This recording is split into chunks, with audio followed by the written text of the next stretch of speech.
Greetings. Welcome to In Conversation with Trevor, brought to you by Heart and Soul Broadcasting Services. I go beyond the headlines and beyond the sensational.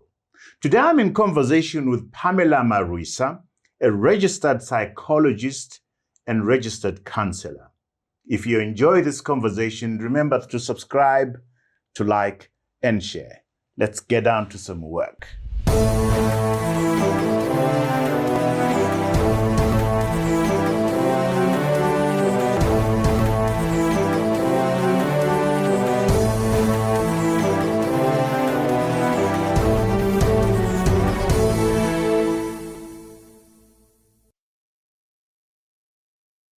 Pamela Marwisa, welcome to In Conversation with Trevor.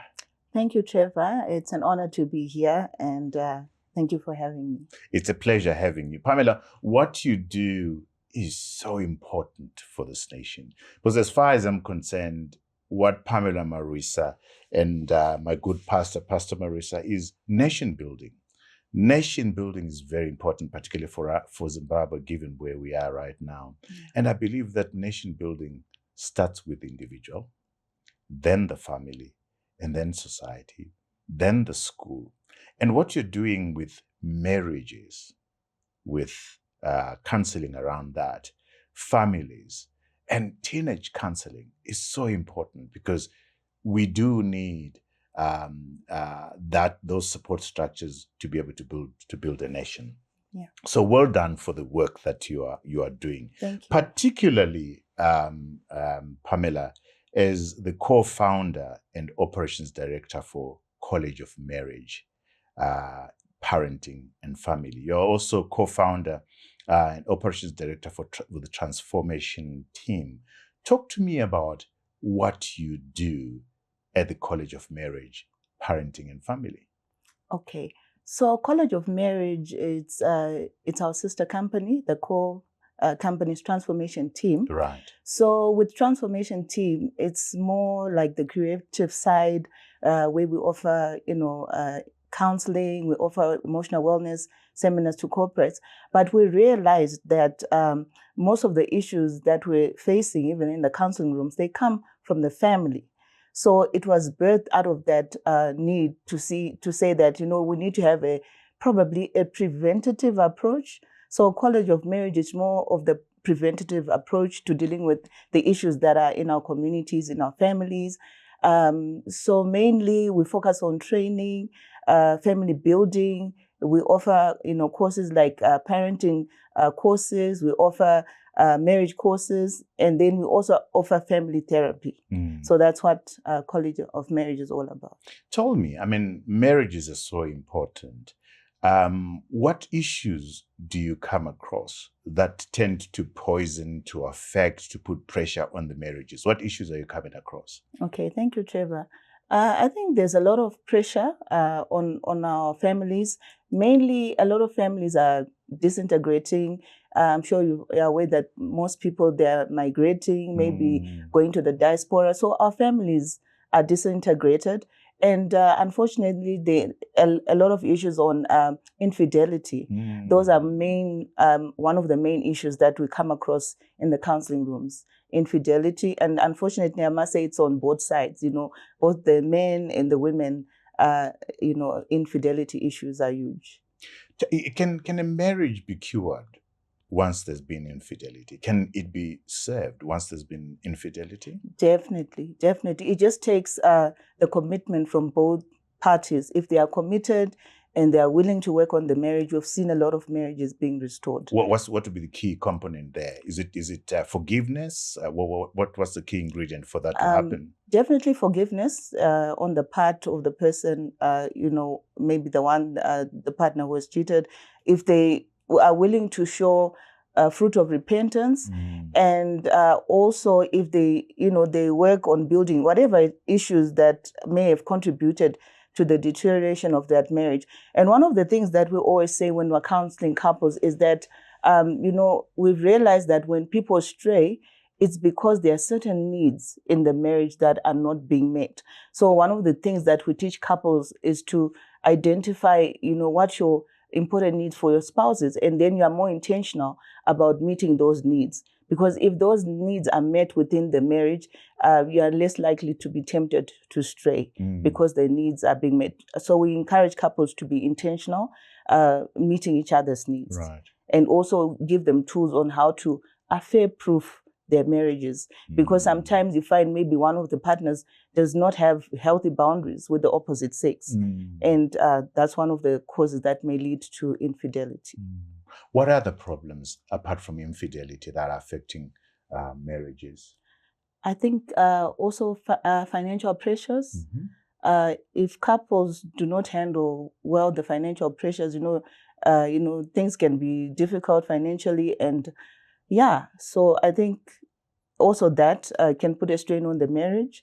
And sometimes it's about in-laws, extended families. If you fail to handle those and fail to set boundaries, that can also contribute to problems in marriages. Well, you and I were having a conversation last week, and you raised something which I didn't think affected marriage: misogyny in the marriage, as a factor that causes the marriages to rupture. Talk to me about that and what you're coming across.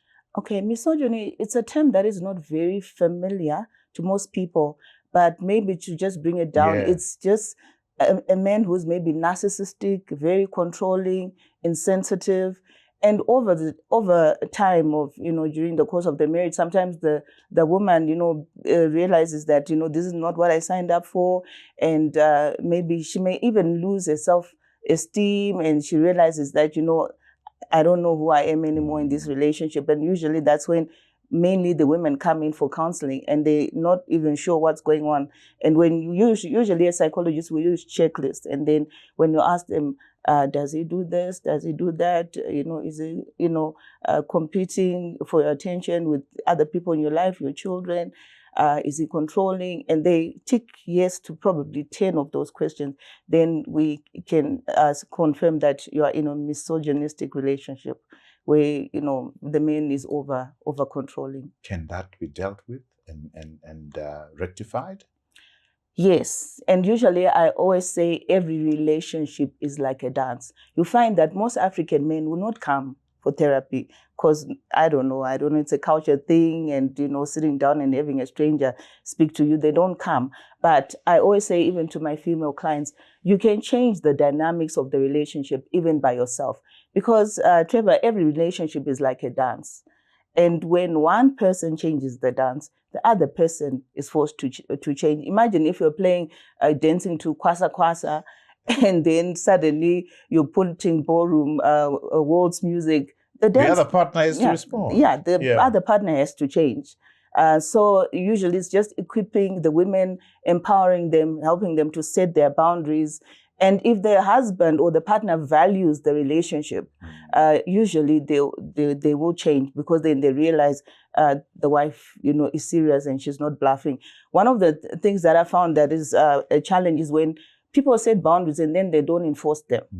The other partner knows, oh no, she'll come around, Shangom softer, she's bluffing. But when you actually say, the next time you raise your hand at me, I'm going to the police. And you actually go to the police. Or the next time you do this, or you are unfaithful, I'm going to pack my bags and I'm going to leave. So now you find the men are the one who are coming and saying, oh, please, counselor, please, my wife has left me, please, can we come for counseling? And when it's gotten to the breaking point. Yes. And I always tell the wife, call the shots, tell your partner the boundaries, that this I will tolerate, this I will not tolerate. And usually, yes, misogynists can change. My marriage changed when God said to me, you are kneeling down and praying that God should change your wife. It's you who needs to change. Wow. That's powerful. When that happened, when I realized that actually I should be praying and say, Lord, change me, and not Lord, change my wife. That's so I agree with you. It's a dance that involves two people. But we tend to think it's the other person that needs to change, and not me. And when I changed, my marriage changed. Yeah, that's very true. That's very true. And it's good that you've raised that up. And one of the things that we also share with couples is that sometimes we have what we call enabling behavior. We enable the other person to abuse us, by not setting boundaries. So that's one of the books that I'll recommend that every couple needs to read. What book is that? Boundaries. Yeah. I think it's a book that was written by two psychologists, Dr. Henry Cloud and Dr. John Townsend. Yes. So it's, I think my wife has got that book, but I haven't read it yet. Yeah, you should. It's a good read. What about financial? Is it psychological bullying, financial bullying? Does that term exist, or those terms exist? Do they happen within a marriage? Yes, it's also a form of abuse. Abuse comes in all shapes and sizes. Normally, when we think about abuse, we just think about physical abuse, but there can also be emotional abuse and financial abuse, and making the other person be over responsible for everything. Either way, there are other men who do not, put in anything. They allow the woman to do everything, not merely because they're not working, even if they are, So there's also responsibility abuse, and so it is possible to have financial abuse in a relationship. From where you sit, Pamela, with all the experience that you have, if I asked you in what condition our collective marriage is in, what would you say? I would say most of them, like we also talk about your marriage being in intensive care, HDU, in the ward. I would say maybe 50% of marriages are in HDU. Wow. Yeah. And what should you explain? What explains that in your view?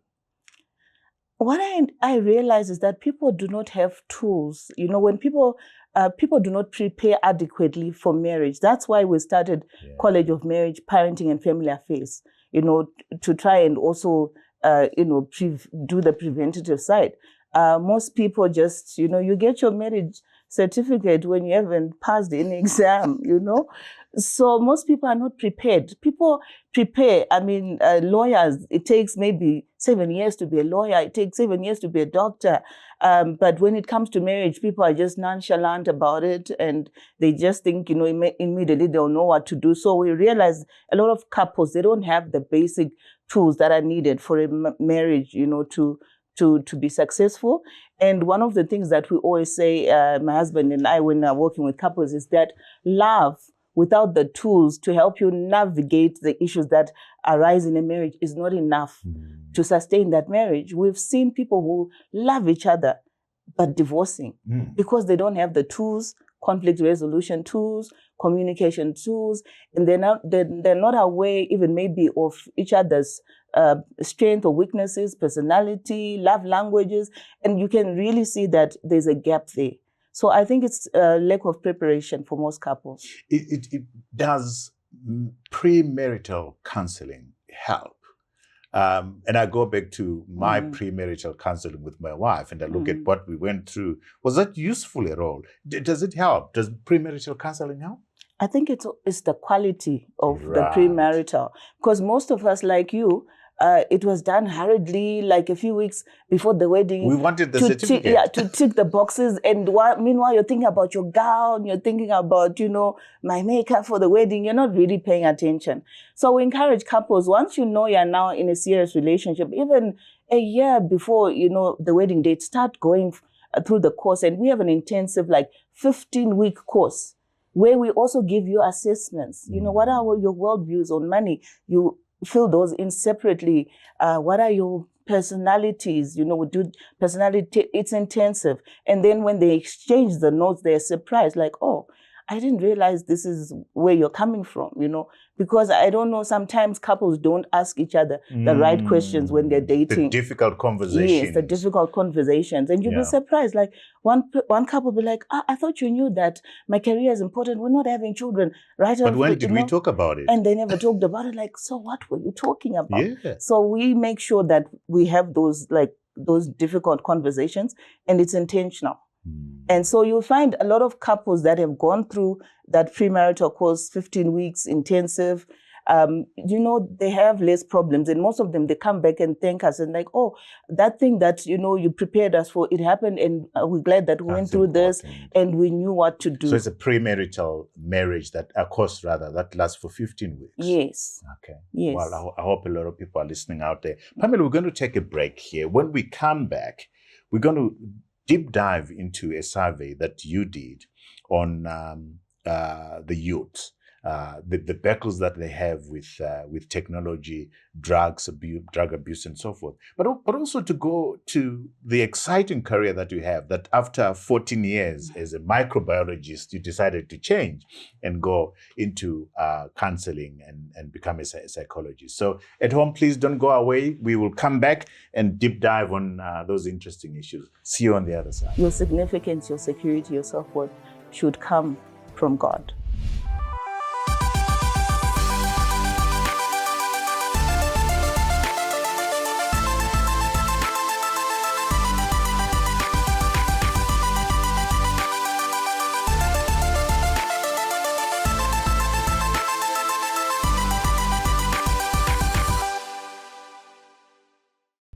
Welcome back to our conversation with Pamela Marwisa, a registered psychologist and registered counselor. So, fascinating thing about you is that, and I couldn't just put my head around this, that after practicing as a microbiologist for 14 years, you decided to change course and get into what you're doing right now. Talk to us about why that change. Were you not enjoying being a microbiologist, which you studied for? Yes, definitely. I was no longer enjoying it. And I think it speaks to our education system. I don't think I got any career guidance. Now, when I look back, I think it's very unfair that at the age of 14, you are being, someone is choosing a career path for you. Yeah. Like I remember I was in this first stream. So naturally, Form 3, I had to do sciences, chemistry, biology, and physics. But I also enjoyed history. I enjoyed, literature. I was also good at that. And, but you immediately, when you're going to Form 3, someone is choosing a career path for you. And you're still young, you're 14. You haven't really decided. And now when I look back, I'm always saying, I didn't really have to do physics and chemistry to be a psychologist. It's a social science. Yeah. I could have done it with history and geography. So that's what happened. And during those days, I went to school in the 80s. It was prestigious, to become a doctor or a lawyer or a pharmacist. Microbiologist. I mean, you have arrived. So microbiology was like a default, setting. Like I wanted to be a pharmacist. So I didn't get enough points. And that's what I thought I wanted. So in the end, I ended up studying bio-laboratory technology, being a laboratory scientist. Yeah. And you studied at the Bulawayo Polytechnic. Yes. And the Harare Polytechnic. Talk to us about that. You see, that's I had to do that because I didn't have enough points to do pharmacy. And I didn't want to just be given any other, degree. So I decided to do something closer to the subject I'd been studying. So that was the bio-laboratory technology, and it was offered at the Polytechnic. And then for my H&D, I did food science and technology. And remember, in the 80s, 90s, a diploma or an H&D was almost equivalent to a degree. So you could still get a very good job with a diploma. So, so that's what happened. And so, yes, after, completing my studies, I worked in a medical lab for a bit. And then I went to Unilever. And during those days, Unilever was the company of choice. It still is. Everybody wanted to work for Unilever. So the money was good. I couldn't complain. But I realized it wasn't my passion. It became monotonous and mundane. I didn't enjoy it anymore. Salary was good, but you didn't enjoy it anymore. Yes. So which shows money is not everything. A motivator. Yeah. So I realized that wasn't my dream. And I think I was also growing in the Lord and, seeking my purpose. Then I realized, I was good with people. People would come to me at work, people felt safe to share with me their problems. And I realized I didn't have the skills, I could listen, I could empathize, but I realized that I had nothing to offer. So whilst I was still at Unilever, I remember praying, that I wanted to find a place where I could train to be a Christian counselor. And I had no idea, I didn't know where the Christian Counselling Center was. But one day when I was dropping off my son at preschool, I decided to, walk into, he was going at a preschool where it was a Christian preschool, I think Faith Ministries in Emerald Hill. So for some reason that day I was early, so I walked into the reception area, and there was a flyer written Christian Counselling Center, and they were offering a basic counseling skill. So I was so excited, and I decided to enroll for that course. And when I did the basic counseling course, I realized this is what I'd been looking for. I was so excited. And then I didn't look back. They were offering after that an intermediate course and an advanced course. So by the time I did the advanced, I was now literally praying to be retrenched. And Unilever. Yes. And I always say, I apologize for all the people who were retrenched, in the year that I was retrenched, around 2010. And I said, because probably it was an answer to my prayer. I realized I couldn't just quit, because we're now 3 children in private schools. So, and you're depending on both salaries. So I didn't have that luxury of just quitting. So my prayer was that, Lord, I want to be retrenched so I can now pursue my dream. And you got retrenched? Yes, I got retrenched. Got your package? It was a healthy package. So I could afford to, not to change our lifestyle. The kids still continued going, to their schools. And I went back to school. And by the time I got retrenched, I was finishing my advanced counseling course with the Christian Counselling Center. So that's why I registered first as a counselor. And then I didn't stop there. I decided to go back to school. And now at the age of 40, and do an undergrad in psychology, Women's University. And I absolutely loved it. And having had a background, remember, in pure sciences, having had studied biology and chemistry, it wasn't so hard. So I passed with a first class, not because I was competing with anyone, but I just literally loved what I was doing. And what also motivated me even to get the first class was, like, someone told me that Econet, they give scholarships of academic excellence, the Joshua Nkomo Scholarship, to 20 students who have high GPA points, So I was averaging around 3.5. So I applied in my second year. And so that motivated me to keep working. Did you get the scholarship? Yes, I did. Wow. So that's the scholarship that enabled you to do your BSc honors in psychology? Yes. With the Women's University. So by the time I finished, I was no longer paying. I just had to keep up the grades.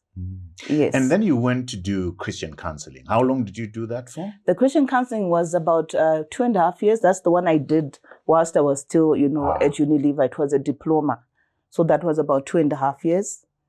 And then when you look at that season when you were a microbiologist and what you're doing now, do you have any regrets at all? What goes through your mind? Not really. I think everything that you learn in life, those skills, critical reasoning skills, and even how to interact with people, and management skills, because Unilever was huge on training. So we did a lot of management training. So all that, I think it's something that you always carry in life. You can always apply it in different contexts. What was the experience of Christian counseling like for you? Oh, it was amazing. Talk to me about I like how they bring the word of God even to psychological principles. And the one thing about the Christian Counselling Center, they don't impose, on their clients, but then unapologetic that, it is a Christian Counselling Center, and we use biblical principles. So there's one powerful model that we use, which is called 5 circles, to say, as a human being, we operate in 5 circles. So you are a physical being.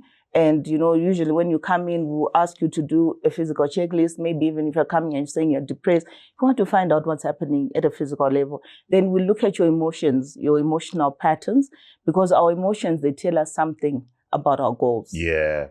And then we look at your behavior patterns, and then we look at your thinking patterns, faulty thinking patterns. We all have negative tapes that we play to ourselves. We explore that. We'll be using checklists. And then we look at the spiritual circle.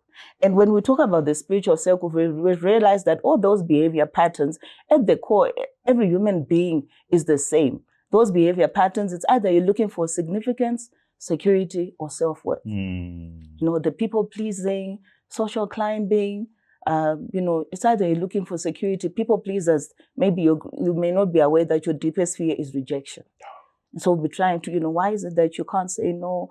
Because you don't want to upset anyone, because maybe in your childhood or something that happened in the past, your greatest fear. So it's just helping people to realize where their behaviors are coming from. And we normally turn them to Christ to say, your significance, your security, your self-worth should come from God.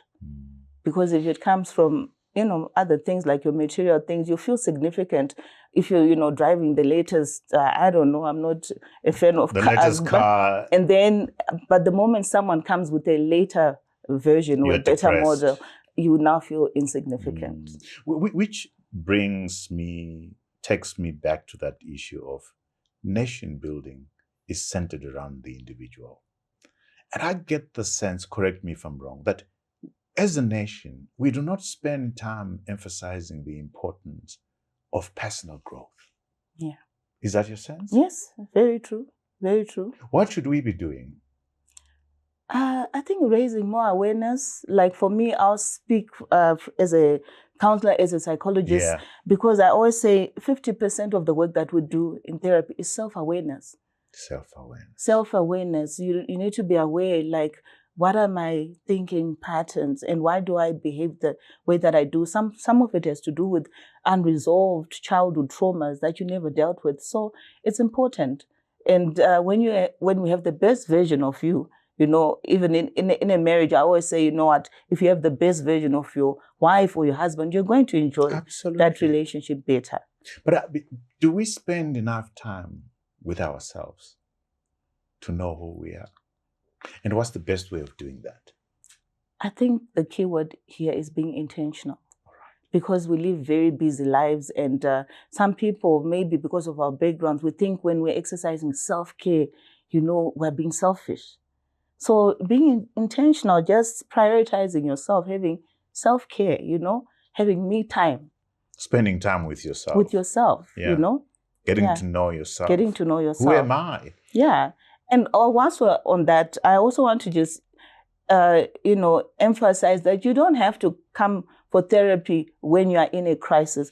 You can just come for self-awareness, Here. Yeah, I want to know what is my personality type, because some of the clashes you're having in your workplaces or with your spouses is because it's a clash of personality. When you realize, oh, he's a choleric, he's strong-willed, or, and this is how I should handle. You have emotional intelligence, you can learn how to manage your emotions and how to read them in others. Because if you are poor at reading your own emotions, how are you going to read them in others?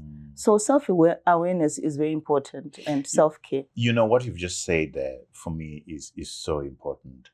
After reading a book by Scott Peck, The Road Less Traveled, I decided that I would go for therapy, even when I was okay. I started doing monthly therapies.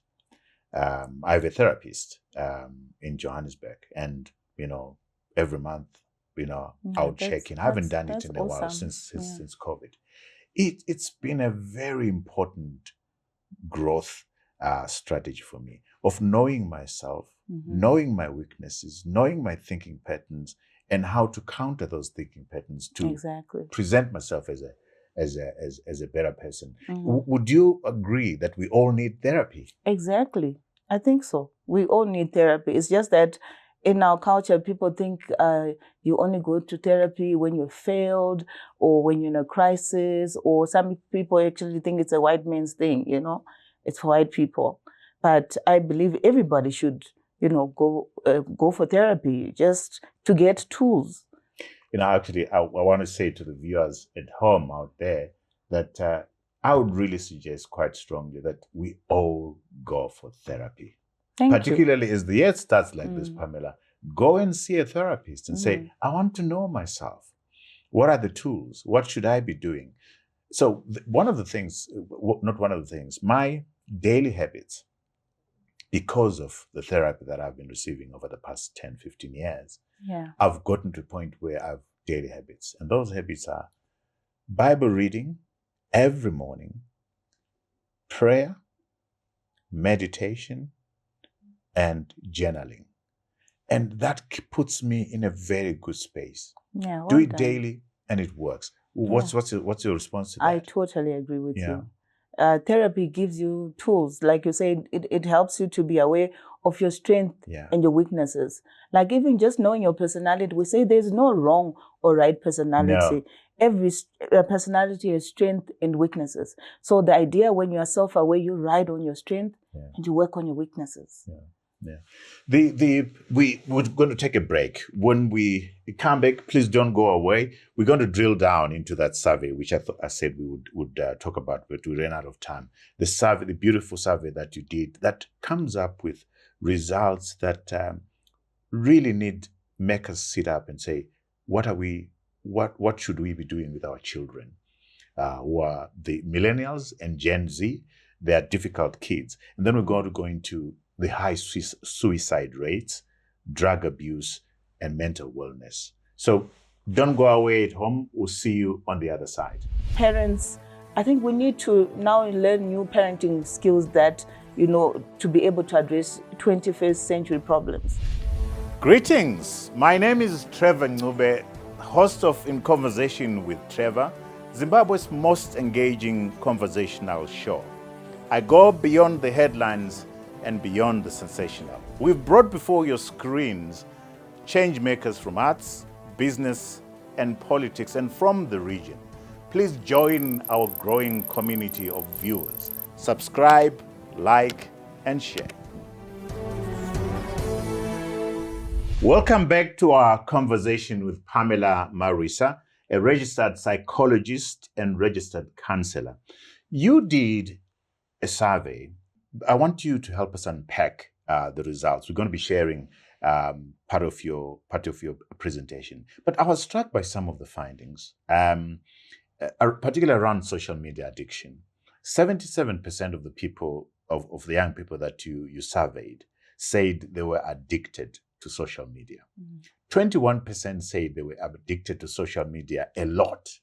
8% said they were extremely addicted to social media.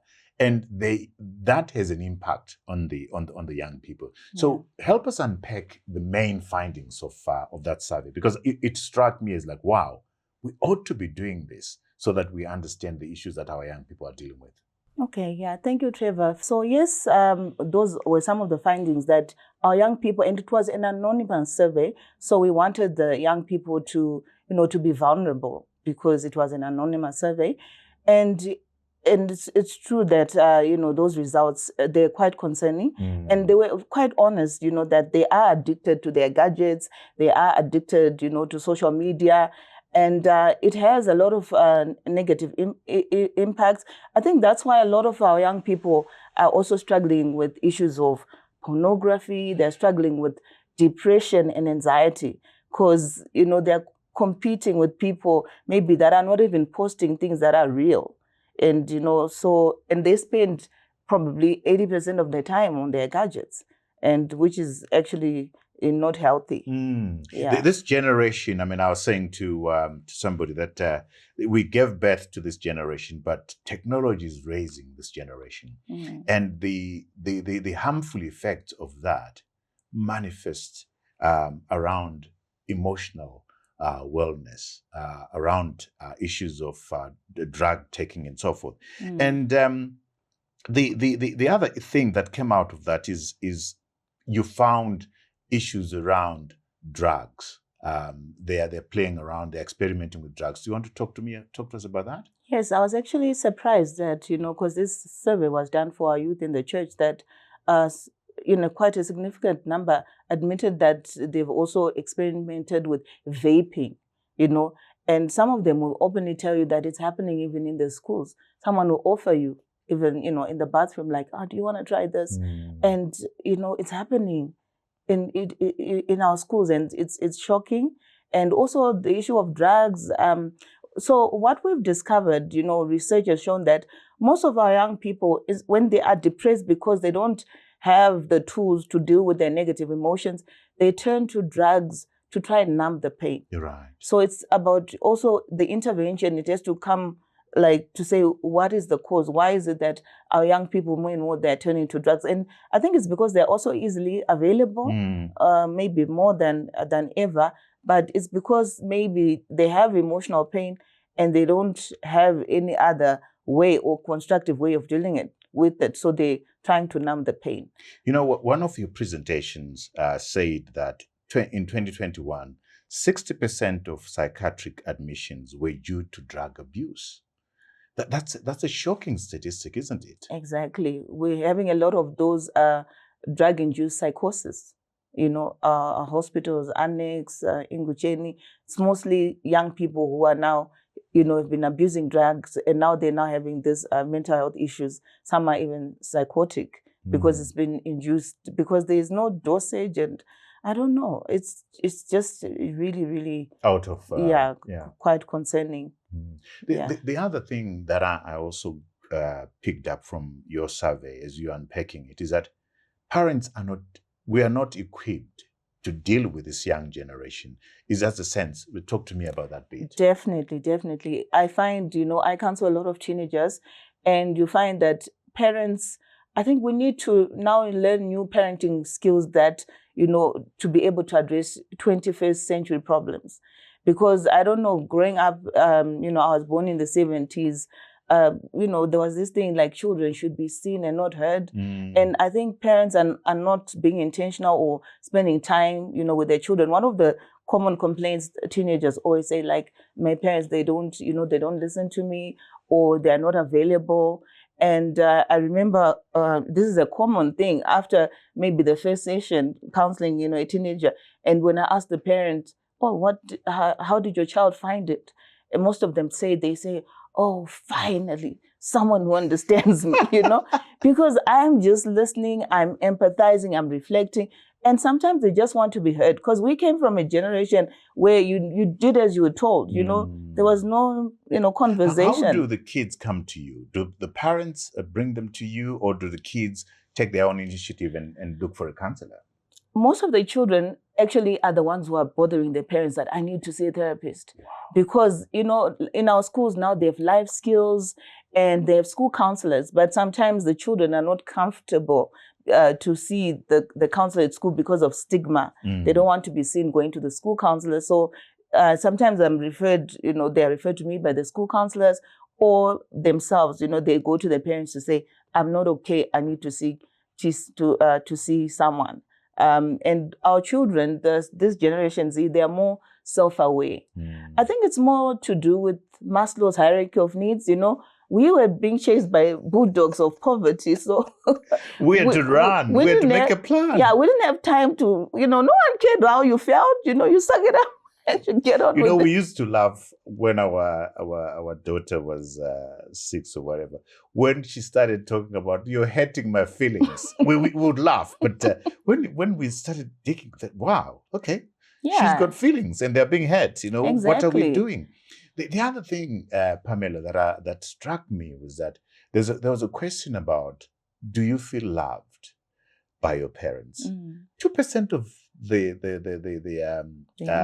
young people say they didn't feel loved at all. Yeah. And not all of them 2% felt they were not loved. And there was a big percentage that felt, oh no, it wasn't right there. Talk to me about that and what that means. Yeah, I think it's unfortunate because maybe for our generation, if everything is provided, you're going to school, you've got fees are paid. What's your problem? Your latest gadgets, that shows that we love you, right? But like I said, the young people, they are more self-aware. And so sometimes I think as parents, we have to unlearn and learn new parenting skills. Because these children are in touch with their emotions. And we are not, because we're not socialized. I don't know about you, Trevor. In my generation, if you got into trouble and you got a beating, after a good beating, your parents would say, Kurumidza nyarara uti zi. Do you remember that? Oh yes, my mother actually would be, she's late now, may her soul rest in peace. My mom would say after beating you, shut up, shut up, stop crying, or I beat you, and she would beat you for crying. Yeah. So this is the kind of tough raising that we endured. But we can't administer that kind of raising to this generation. And what were we socialized to do? To suppress our emotions. Yeah. Don't cry. Don't cry, and it goes on in marriage. And at funerals, Trevor, I don't know if you've come across that in our culture, like nyarara. So we come from a culture where we're not, we have not been socialized to express our emotions. But this is a different generation. They're in touch with their emotions. Like you rightfully say, the grade 1 child will tell you, you hurt my feelings. You hurt my feelings. Because they're in touch. But they do have feelings. Yeah, they do have feelings. Yeah. So we also have to learn, to listen to our children, to learn, what do they mean when they say, you hurt my feelings? Because we are not in touch. You do have a course for parents to attend, for them to be equipped to deal with this new generation. Exactly. We have to learn new parenting skills. So we do have like a 10-week course that we run, a parenting course. Yeah. And now that you talk about parenting, there's a book that I highly recommend every parent should have, Shepherding a Child's Heart by Ted Tripp. I think every parent should have that book. Shepherding a Child's Heart. Because most of the time says we focus on the behavior, want to correct the behavior instead of, dealing with the heart. Wonderful. The other thing that reading through the material that you shared is that statistics from Z-Therapy indicate that between 2015 and 2019, 2,058 men committed suicide. Yeah. 505 women committed suicide. We're living in an environment where, because of the politics and the economy, suicide rates are up. Talk to me about that.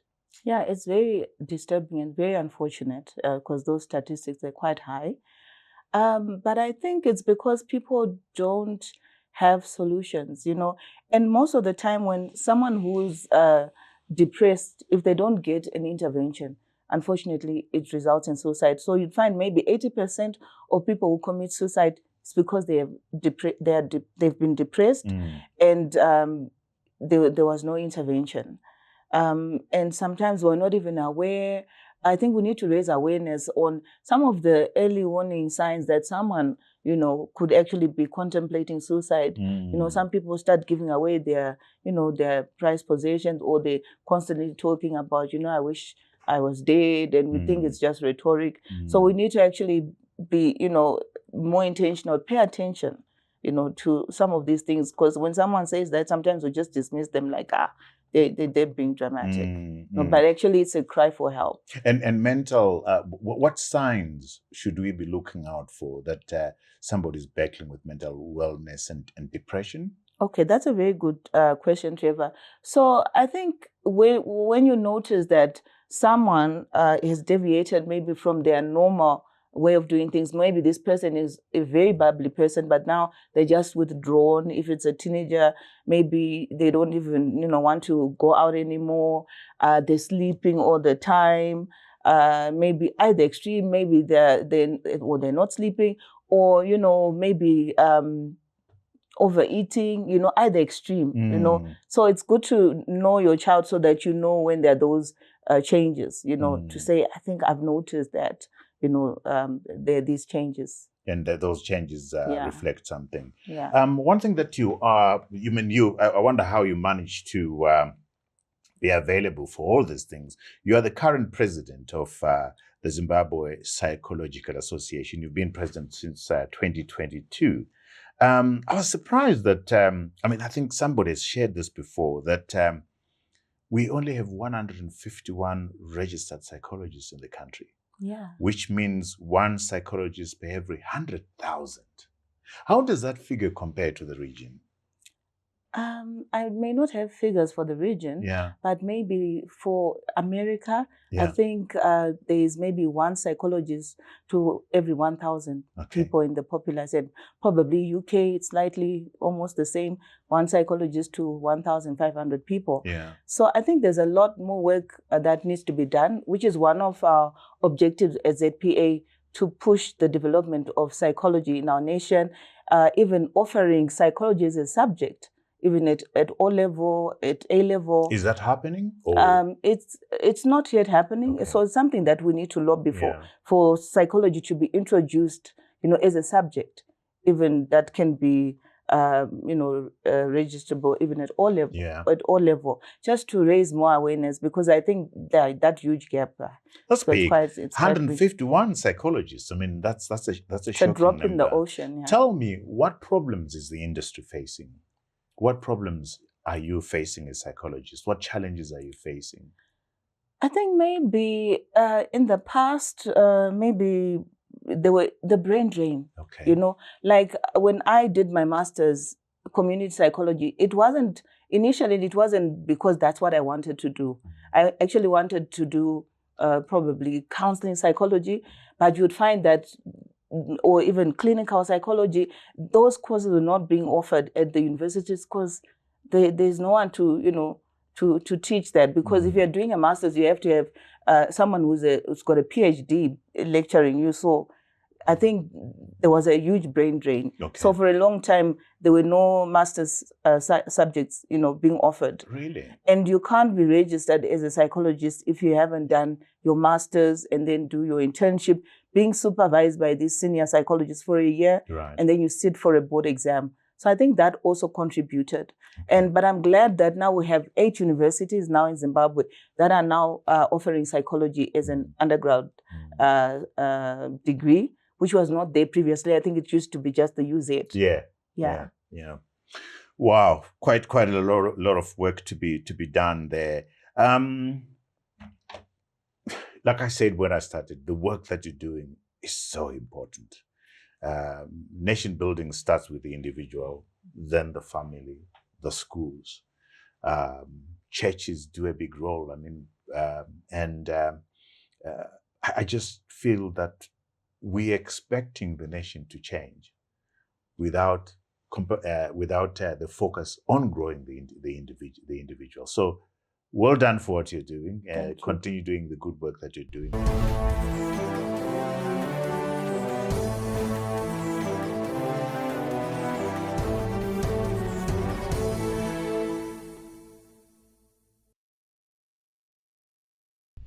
I'm not going to let you go before I ask you to share books. You've already shared 2 books. Do you want just to add another one and just remind us of the other books that you've mentioned? So I would highly recommend people to read Battlefield of the Mind by Joyce Meyer.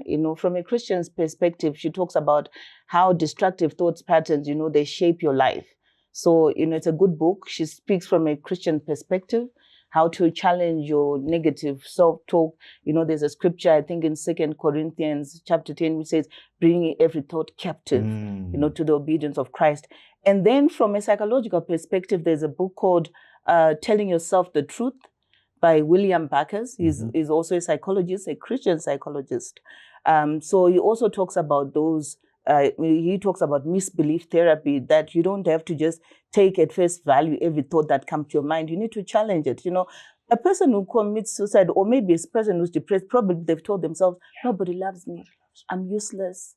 No one cares if I'm not there. But maybe if somebody had spoken to them, is that really true? That no one cares for you? Is that really true that no one loves you? What about God? So it's very important. And then another book, I think Gary Chapman, 5 Love Languages. Because I found that people tend to want to give love in their love language. Yes, but without understanding what your partner's love language is. So you may think that you're giving them love, but maybe, that's not their love language and they don't feel loved. It's like you're speaking Chinese and, someone doesn't understand Chinese. Pamela, thank you so much for creating the time to come and talk about something which I think is very important. Like I said, I think I'm saying it for the 3rd time. nation building is very important. But nation building starts with each one of us, with each individual. That's true. And what you're doing with the companies that you are involved in with your husband is important because it focuses on the individual, emotional wellness.